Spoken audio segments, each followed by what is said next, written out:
أعوذ بالله من الشيطان الرجيم. بسم الله الرحمن الرحيم. الحمد لله رب العالمين بارئ الخلائق أجمعين. الحمد لأهله والصلاة على أهله. الصلاة والسلام على سيد الأنبياء والمرسلين العبد المؤيد الرسولنا المسدد المصطفى الأمجد الحبيب الأحمد النبي الأمي المكي المدني السراج المنير الكوكب الدري صاحب الوقار والسكينة المدفون بأرض مدينة سيدنا ونبينا وشفيع ذنوبنا وطبيب قلوبنا وحبيب نفوسنا ومولانا أبي القاسم محمد المصطفى وأهل بيته الأطيبين الأطهرين الأنجبين المعصومين المظلومين ورحمة الله على أحبابهم وأصحابهم وشيعتهم ومحبيهم ومواليهم أجمعين ولعنة الله على أعدائهم ومنكري فضائلهم وغاصبي حقوقهم من جوم عداوتهم إلى الآن ومن الآن إلى قيام يوم الدين وبعد يوم الدين. أما بعد فقد قال حسين بن علي عليه آلاف التحية والثناء: الناس عبيد الدنيا والدين لائق على ألسنتهم إذا محسوا بالبلاء قل الديانون. صلوات بھیجیے خاندان فاطمہ پر.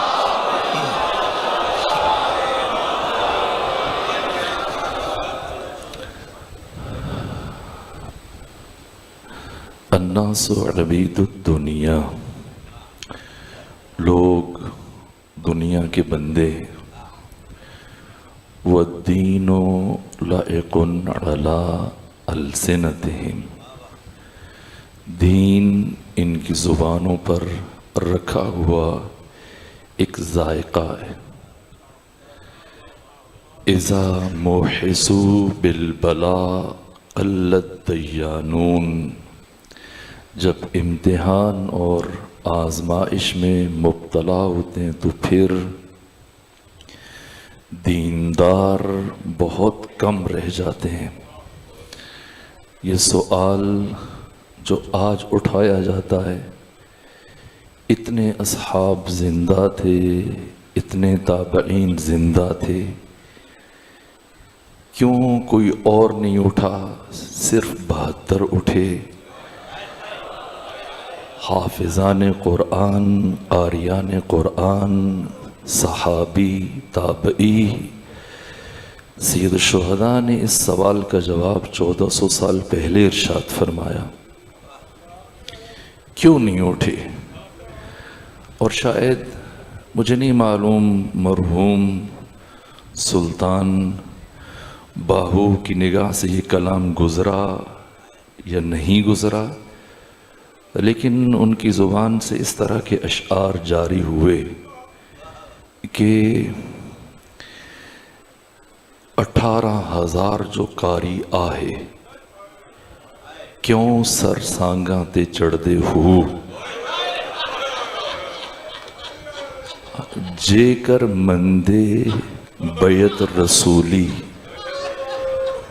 کیوں تمبو خیمے سڑ دے ہو. علم دے پڑھیاں اشراف نہیں بن دے جڑے ہوون اصل کمینے ہو. یہ مرحوم سلطان باہو کا کلام ہے، ایک طرح سے ترجمانی ہے سرور و سالار شہیدان امام حسین علیہ السلام کے کلام کی. کیوں ان 72 کے علاوہ کوئی اور نہیں اٹھا؟ کیوں یہ 72 اٹھے؟ اور سوال یہ کہ نوبت جہاں تک کیسے پہنچی؟ ظاہر ہے کہ وقت بہت کم بچا ہے اور چند دن باقی، اور میں کوشش کروں گا کہ کچھ ایسے نئے زاویے جو کبھی بیان نہیں ہوئے خود انہیں بھی تشت ازبام کیا جائے، بیان کیا جائے، ان جہتوں کی طرف جوانوں کی متوجہ دلائی جائے، کچھ اور نتائج حاصل کر کے ہم کربلا کی معرفت کے اس بے کنار سمندر کے طرف ساحل سے تھوڑا آگے بڑھ کے چند قدم اس کو درک کرنے میں کامیاب ہو سکیں۔ میرے عزیزو، کربلا کا آغاز کب سے ہوا؟ میں نے اس سوال کا جواب دینے کی کوشش کی۔ ایسا نہیں ہے کہ بنو امیہ اور رسول اسلام کے درمیان 50 سال کا فاصلہ ہے کہ جس منبر پر پیغمبر بیٹھتے تھے اس منبر پر بنو امیہ کی رسائی 50 سال گزرنے کے بعد ہوئی نہ۔ میں نے عرض کیا صرف 3 سال اور 4 مہینے رحلت رسول کے گزرے اور بنو امیہ کا اقتدار شروع ہو گیا۔ رحلت ختمی مرتبت اور بنو امیہ کے جزوی اقتدار کے درمیان 3 سال اور 4 مہینے کا فاصلہ ہے، اور پھر مسلسل 46 سال بنو امیہ نے حکومت کی۔ کربلا سے پہلے 46.5 سال یا کہیں 46 سال 8 مہینے عاشور سے پہلے بنو امیہ کا اقتدار چلا۔ سوال وہ بنو امیہ جن پر ختمی مرتبت نے خلافت کو حرام قرار دیا، امام احمد ابن حنبل نے بیان کیا ہے، وہ احادیث نقل کی ہیں۔ مسند احمد ابن حنبل میں آپ دیکھیے، علی متقی ہندی نے کنز العمال میں ان احادیث کو بیان کیا، ابن حجر اسقلانی نے فتح الباری میں ان احادیث کو بیان کیا، امام حاکم نیشاپوری نے مستدرک علی صحیحین میں ان حدیث کو ذکر کیا ہے۔ پیغمبر نے فرمایا کہ میری خلافت بنو امیہ پر حرام ہے۔ سوال، یہ بنو امیہ کس طرح سے ختمی مرتبت کی مسند تک پہنچنے میں کامیاب ہو گئے؟ وہ بھی 50 سال بعد نہیں، 40 سال بعد نہیں، 30 سال بعد نہیں، 3 سال 4 مہینے کے بعد۔ اس کے عوامل کیا ہیں؟ اس کے اسباب کیا ہیں؟ صرف یہ ظلم نہیں ہوا، ختمی مرتبت اور آپ کی ذات پر، آپ کی شخصیت پر جو ظلم ڈھائے گئے، ان میں سے سر فہرست رحلت رسول کے فوراً بعد نقل حدیث پر پابندی لگا دی گئی۔ امام شمس الدین ذہبی صاحب تاریخ اسلام، صاحب سیر و اعلام نبلاء، ان کی تیسری بڑی کتاب تذکرۃ الحفاظ، اس کی دوسری جلد میں انہوں نے تحریر کیا۔ امام احمد ابن حنبل نے اپنی مسند کی تیسری جلد میں تحریر کیا، اور بڑی بڑی شخصیات نے، امام حاکم نیشاپوری جنہیں برادران اہل تسنن کے ہاں امام المحدثین کہا جاتا ہے، انہوں نے کئی مرتبہ ان احادیث اور ان مسائل اور ان واقعات کو بیان کیا۔ رحلت رسول کے چند دن گزرنے کے بعد نقل حدیث پر پابندی لگ گئی کہ کوئی رسول کی حدیث بیان نہیں کر سکتا۔ یہ تمام مورخین نے لکھا، ابن کثیر نے البدایہ والنہایہ میں لکھا ہے، اور عذر یہ تراشا گیا کیونکہ قرآن ابھی جمع ہوا ہے تو خوف التباس ہے، مبادا حدیث قرآن کا حصہ بن جائے، حدیث قرآن میں شامل ہو جائے اور عام مسلمان فرق نہ کر سکیں کہ حدیث رسول کون سا کلام ہے اور قرآن کون سا کلام ہے، جبکہ اتنی بڑی تعداد میں ہزاروں صحابہ کرام حافظان قرآن موجود ہیں۔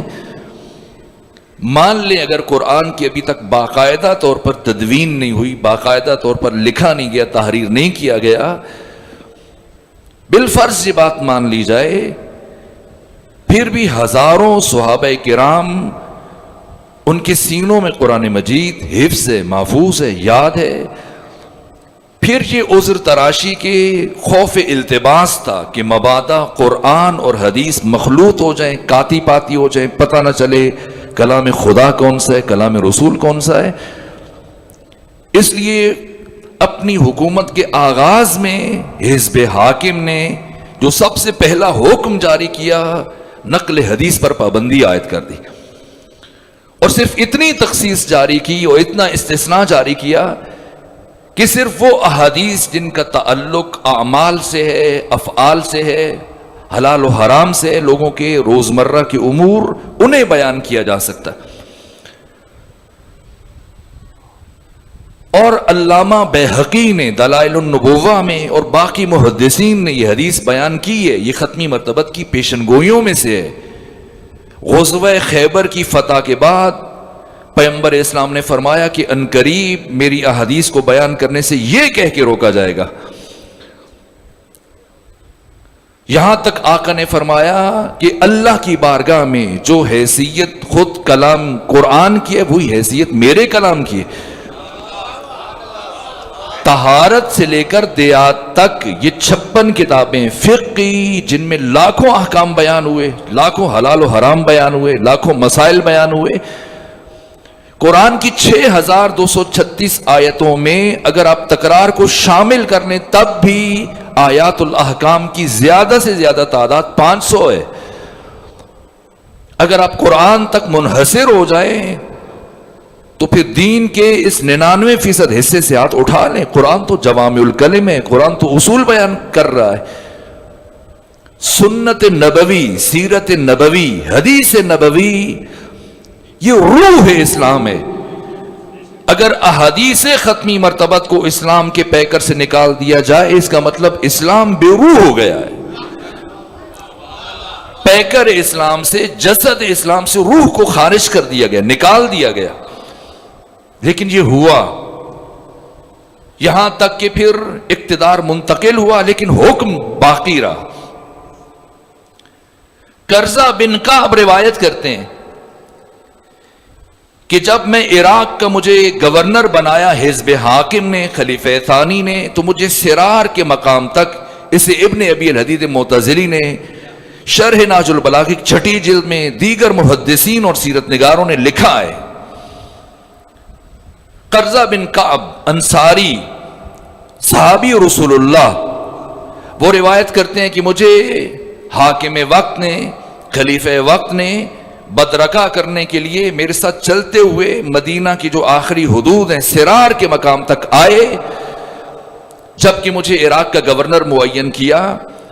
اور جب مجھ سے رخصت ہونے لگے تو مجھ سے کہا، قرظہ جانتے ہو میں تمہیں چھوڑنے کے لیے، میں یہاں تک تمہارے ساتھ چل کے کیوں آیا؟ کہا الوداع کہنے کے لیے، خدا حافظی کہنے کے لیے. کہا نہ، اس مقصد کے لیے نہیں آیا. اس مقصد کے لیے آیا کہ عراق کے مسلمان ابھی ابھی اسلام سے آشنا ہوئے ہیں، نو مسلم ہیں، ابھی ابھی عراق فتح ہوا ہے. ان کے سامنے ہرگز ہرگز ہرگز ختمی مرتبت کی کسی حدیث کو نقل نہ کرنا، قرآن پڑھنا. میں چاہتا ہوں کہ عراق کے مسلمان قرآن کو اس طرح سے تلاوت کیا کریں جس طرح سے شہد کی مکھیوں کے چھتے سے بھن بھناہٹ کی آواز آتی. اگر تم نے وہاں پر جا کر حدیث رسول کو بیان کیا، مبادا عراق کے 9 مسلم افراد قرآن اور حدیث کو باہم مخلوط کر دیں اور آپس میں کاتی پاتی کر دیں، اور قرآن اور حدیث آپس میں اس طرح سے مخلوط ہو جائیں کہ پھر فرق کرنا مشکل ہو جائے کہ ان میں سے قرآن کون سا اور حدیث رسول کون سی. اس لیے تم حدیث بیان نہ کرنا. یہاں تک کہ کنز العمال میں علی متقی ہندی، یہ سیاہ ستہ اور حدیث کی تمام کتابوں کا نچوڑ ہے. کنز العمال یہ کتاب ان ساری احادیث کا مجموعہ، اور بڑی عمدہ ترتیب سے علی متقی ہندی نے اسے مرتب کیا، تحریر کیا، یہاں احادیث کو جمع کیا مختلف موضوعات پر. اور پھر اسی موضوع پر تحریر کرتے ہوئے انہوں نے لکھا کہ 5 بڑی برجستہ شخصیات کو دوسری حکومت کے زمانے میں ان کے ٹریول پر، ان کے سفر پر پابندی عائد کر دی گئی کہ یہ افراد مدینے سے باہر نہیں جا سکتے، اور ان میں سے جو باہر تھے انہیں بھی واپس مدینے بلا لیا گیا۔ ایک ابو دردہ ایوب انصاری، ابو دردہ انصاری، عبداللہ ابن مسعود، ابو ذر، وہ شخصیات کے جنہوں شدت سے کہا گیا کہ آپ مدینے سے باہر قدم نہیں رکھ سکتے۔ یہ تو مولانا شبلی نعمانی نے بھی لکھا ہے۔ اور اگر تم پیغمبر کی کوئی حدیث بیان کرو گے تو پہلے مجھ سے اجازت لوگے اور مجھ سے تصدیق لوگے کہ یہ حدیث رسول کی ہے یا رسول کی نہیں ہے، مبادا ایسی حدیث کہ جس کے بیان کرنے سے مسلمانوں میں پریشانی پیدا ہو جائے۔ اور اہل مدینہ کے باہر تو تم کوئی بھی حدیث بیان نہیں کر سکتے، اس لیے کہ اہل مدینہ میں صلاحیت موجود ہے کہ وہ ختمی مرتبت کے کلام کو تشخیص دینے کی صلاحیت رکھتے ہیں کہ یہ حضرت کا کلام ہے یا نہیں، لیکن باہر والے نہیں رکھتے۔ اس لیے تمہیں حق نہیں ہے کہ تم مدینے سے باہر قدم رکھ سکو۔ اور جب تیسرا مرحلہ شروع ہوا اور اس شرط پر ان کو حکومت سونپی گئی تھی، عبد الرحمن بن عوف مکی نے یہ عہد لیا، قرآن، سنت اور سیرت شیخین، جسے مولا متقیان نے رد کر دیا تھا۔ پہلے عبد الرحمن بن عوف مکی نے، جب 3 ایک طرف ہو گئے 3 دوسری طرف، تو مولا متقیان سے پوچھا بتائیں وعدہ کرتے ہیں آپ کہ قرآن اور سنت اور سیرت شیخین پر عمل کریں گے؟ امیر المومنین نے فرمایا جہاں تک قرآن اور سنت رسول کی بات ہے تو قرآن اور سنت رسول علی کی جان ہے، لیکن اس سے ہٹ کر اگر کوئی بات ہے تو وہ بات علی ابن ابی طالب کو قابل قبول نہیں ہے۔ لیکن جو دوسرے فرد موجود تھے انہوں نے وعدہ کیا اور اس وعدے کو کافی حد تک نبھایا بہت ساری چیزوں میں۔ ان میں سے یہ ایک حکم تھا جس کے تسلسل کو برقرار رکھا گیا اسی شدت کے ساتھ اور اسی آب و تاب کے ساتھ۔ لیکن بات جہاں تک نہ رکی، یہاں تک کہ ختمی مرتبت کی جو احادیث تھیں، بڑی بڑی شخصیات اور جلیل القدر صحابہ کرام کے پاس مکتوب صورت میں چمڑوں پر جو لکھی ہوئی گئی تھیں، ہڈیوں پر لکھی گئی تھیں، انہیں جمع کر کے جلا دیا گیا۔ احادیث رسول کا ایک بڑا ذخیرہ 98 ہجری تک یہ قدغن برقرار رہا، 99 ہجری کے اوائل تک۔ اور جب 99 ہجری میں عمر ابن عبدالعزیز کی حکومت شروع ہوئی، پہلی مرتبہ اس اموی حکمران نے نقل حدیث پر پابندی کو ختم کیا اور محمد بن مسلم ابن شہاب زہری کو مامور کیا کہ پھر سے احادیث رسول کی جمعآوری کا آغاز کیا جائے۔ یہاں سے پھر سلسلہ جمع حدیث شروع ہوا، پھر بعد میں کتابیں لکھی گئیں، مرتب ہوتی چلی گئیں۔ اس سے پہلے تک احادیث رسول اصحاب اور تابعین کے سینوں میں دب کر رہ گئی اور محفوظ اور سینہ بسینہ چلی۔ یہ ایک کام، اور دوسرا بڑا کام جو اس سے بڑا ظلم تھا، جس کا اثر اور نتیجہ مسلمان قیامت تک بھگتتے رہیں گے، اور آج بھی کبھی ہندوستان سے، کبھی انگلستان سے، کبھی سویڈن سے، کبھی دوسرے ملک سے ختمی مرتبت کی شخصیت کے خلاف ہرزہ سرائی ہوتی ہے، فلمیں بنائی جاتی ہیں، متحرک خاکے بنائے جاتے ہیں، کتابیں لکھی جاتی ہیں۔ ان کا منشا یہ دوسرا کام تھا جو انجام دیا گیا۔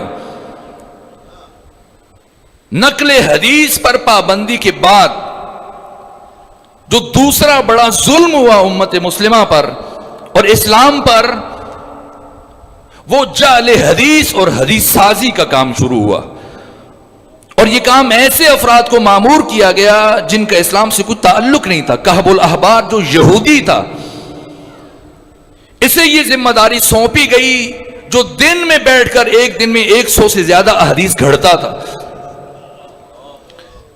پڑھے امام احمد ابن حنبل، میں یہ بات کر چکا ہوں، 4 لاکھ احادیث کے حافظ امام احمد ابن حنبل۔ آپ جا کے ان کی کتابوں میں پڑھے، ان کی سیرت پر جو کتابیں لکھی گئی ہیں، 2 لاکھ وہ احادیث جو پیغمبر کے ساتھ منسوب کی گئی لیکن وہ پیغمبر کا کلام نہیں تھا۔ امام احمد ابن حنبل فرماتے ہیں میں نے اس لیے یہ 2 لاکھ احادیث یاد کی جو پیغمبر سے منسوب کی گئیں تاکہ لوگوں کو بتا سکوں کہ خبردار یہ کلام مصطفیٰ نہیں ہے.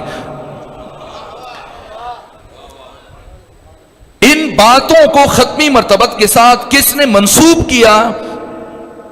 بنو امیہ نے، جس کا محور و مرکز شام تھا، اور شام سے کردار رسول کو مسخ کرنے کا یہ سلسلہ شروع ہوا جو بہت خطرناک تھا، کیونکہ ایک طرف خود بنو امیہ اور اس کے حکمرانوں کا کردار تھا، دوسری طرف خود ختمی مرتبت کا کردار تھا.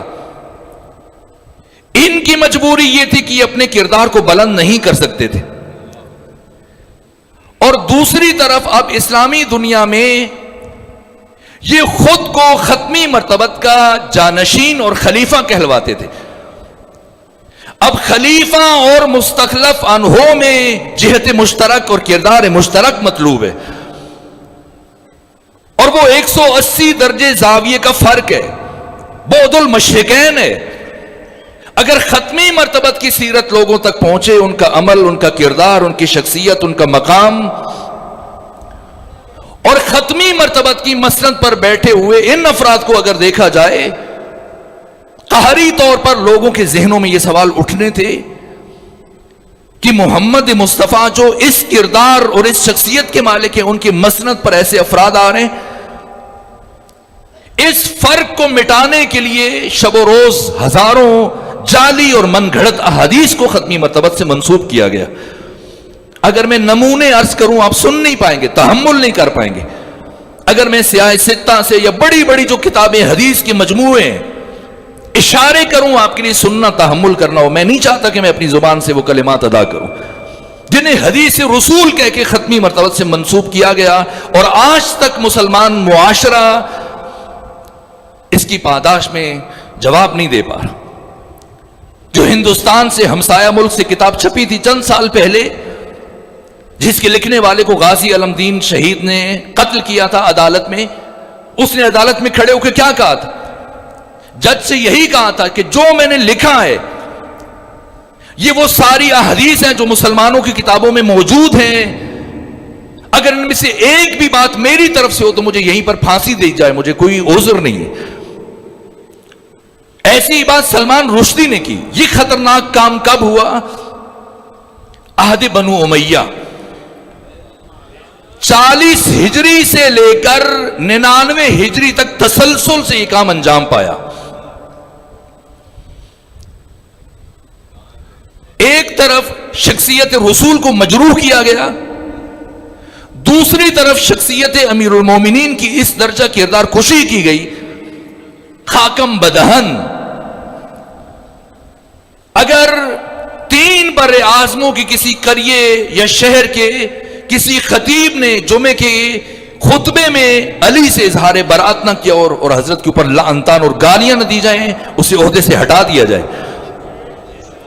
اس حد تک کردار کشی. صحابی رسول اللہ، وہ صحابی جناب حجر بن عدی جن سے متعلق حسن بصری کہتے ہیں کہ امیر شام کی ہلاکت کے لیے 3 جرائم میں سے ایک جرم کافی ہے. جو حجر بن عدی جیسے عظیم المرتبت صحابی رسول کو اپنے 6 ساتھیوں کے ساتھ شہید کیا. کس جرم میں؟ صرف اس جرم میں ابن زیاد بن ابی نے 40 افراد سے گواہی دلوائی اور یہ خط بھیجا شام کہ حجر بن عدی کا جرم یہ ہے کہ علی ابن ابی طالب سے اظہار برات نہیں کرتے، علی کو گالیاں نہیں دیتے، علی کو برا نہیں سمجھتے. اس جرم میں شہید کیا گیا انہیں اپنے بیٹے کے ساتھ، باقی 6 ساتھیوں کے ساتھ. اور جن 40 افراد نے ان کے اوپر دستخط کیے، وقت نہیں ہے، میں شاید کل یا پرسوں ان میں سے کچھ نام لوں تاکہ واقع کربلا کے پھر وہ اہم پہلو ان سے اور قریب ہو جائیں. 12 افراد جنہیں عمر ابن سعد نے روز عاشور 36,000 کے لشکر کا سپہ سالار اور علمبردار بنایا، اور کسی کو 4,000 کا دستہ دیا، کسی کو 2,000 کا دستہ دیا. ان 12 میں سے 9 افراد وہ تھے ان 40 میں سے جنہوں نے اپنے نام تحریر کر کے نیچے دستخط لکھے تھے. ابو موسیٰ اشعری جیسے افراد اس میں شامل تھے. شبس ربعی، عمرو بن حجاج وہ فرد کہ جو بندش آب پر معمور تھا. آج 7 محرم ہے، 7 محرم سے پانی بند ہوا. عمر ابن سعد نے اپنے جس جرنیل کو پانی کی بندش پر معین کیا، اس کا نام عمرو ابن حجاج تھا. کون عمرو ابن حجاج؟ یہ خود رسول اللہ کا صحابی تھا. 500 کے دستے کے ساتھ یہ ڈیوٹی دے رہا تھا. بعد میں اس تعداد کو دن بدن جیسے جیسے وقت گزر رہا تھا بڑھا دیا گیا. اور جب ابو الفضل عباس پانی لینے کے لیے گئے، 8,500 افراد کا پہرا تھا شط فرات پر. یہ کردار، یہ علی کی مظلومیت ہے. اب سمجھیں ہم کربلا سے قریب تر ہو گئے. یہ علی کی مظلومیت ہے. علی فرماتے ہیں انزلنی الدہر حتی یقال علی و معاویہ، کہ زمانے نے مجھے اتنا گرا دیا کہ آج یہ کہا جا رہا ہے کہ علی اور معاویہ. بھلا کہاں علی اور کہاں معاویہ؟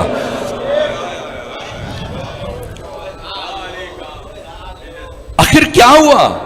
وہ رسول جس نے ریشم کو حرام قرار دیا، وہ رسول جس نے سونے اور چاندی کو مرد پر حرام قرار دیا، وہ رسول اسلام کی جنہوں نے درندوں کی کھال کا پہننا اور استعمال مسلمانوں پر حرام قرار دیا، شراب کو حرام قرار دیا. یہ ساری چیزیں ختمی مرتبت سے منسوب ان کے نام پر حکومت حاصل کرنے والے افراد. عجیب کردار ہے،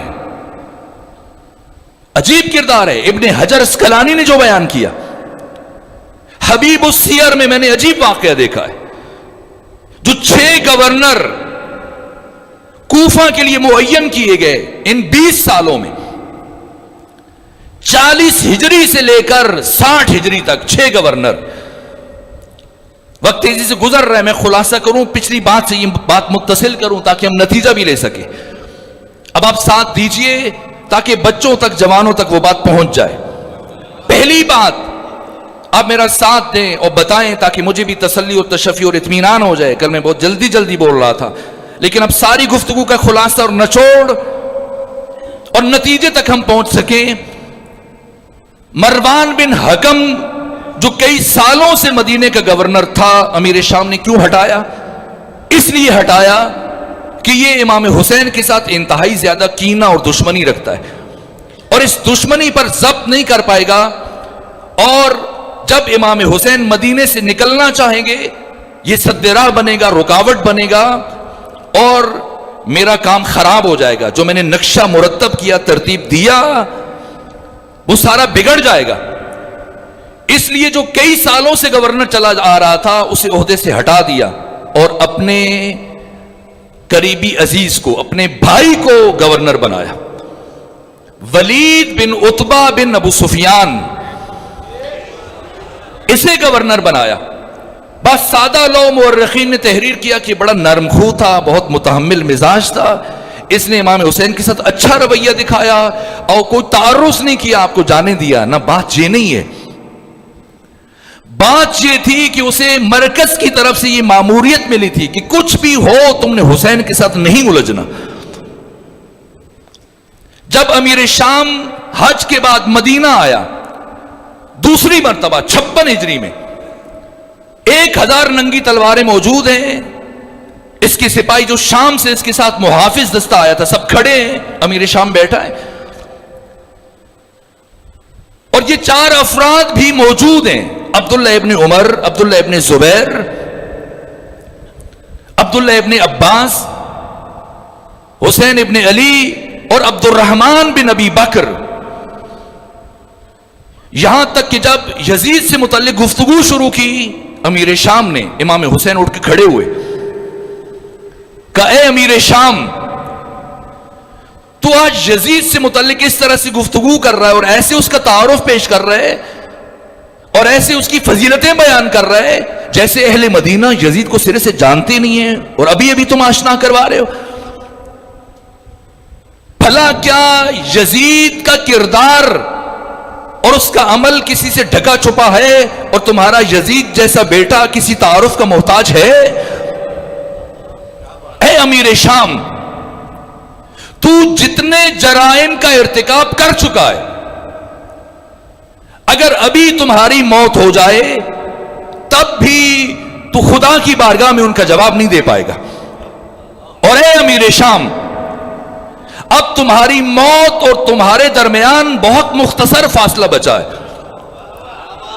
اپنے پچھلے جرائم میں مزید جرائم کا اضافہ نہ کرو اور اپنی اس خواہش سے دستبردار ہو جاؤ۔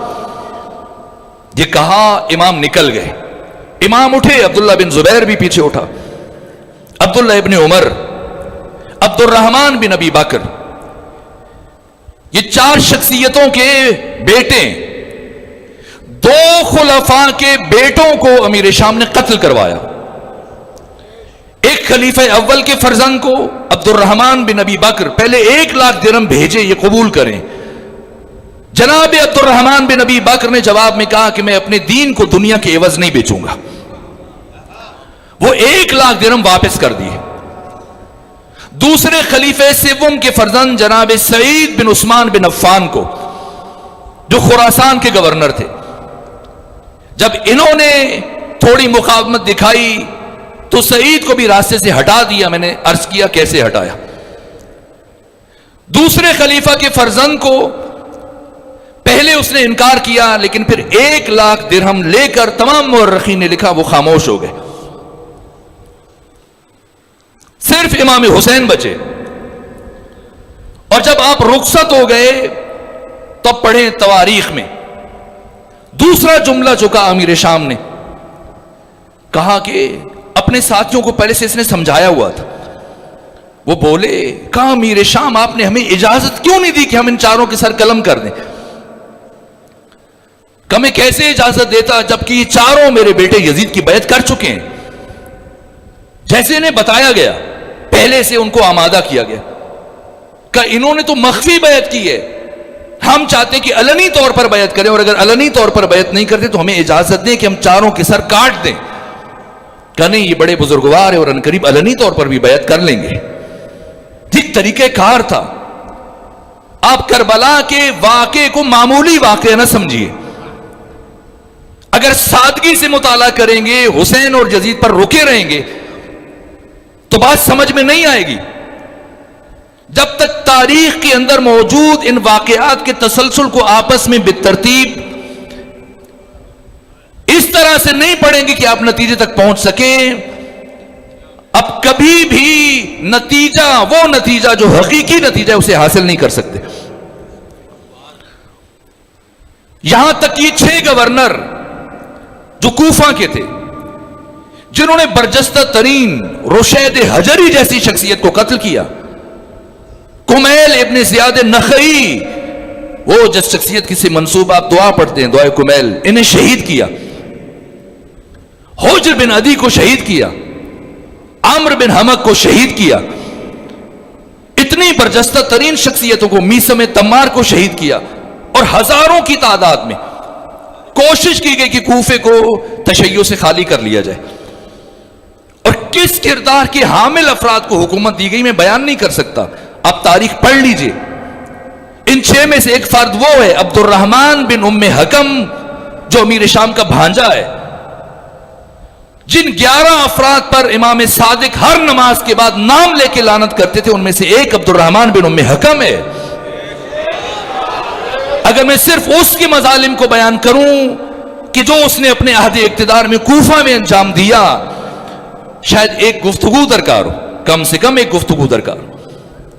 اب سمجھیں، مدینہ میں مروان بن حکم کو عہدے سے ہٹایا اور اسے نئی ماموریت سونپ دی، کہا کہ تم نے حسین ابن علی پر مسلسل نگاہ رکھنی ہے، دارالامارہ کی ذمہ داری، حکومت کی ذمہ داری میرا بھائی ولید بن عتبہ انجام دے گا، تم نے صرف اور صرف حسین پر نگاہ رکھنی ہے کہ اہل عراق میں سے کون کون آتا ہے حسین سے ملاقات کرنے کے لیے، اور مروان بن حکم کا وظیفہ جاسوسی، جو افراد مختلف خطوں سے، یمن سے بالخصوص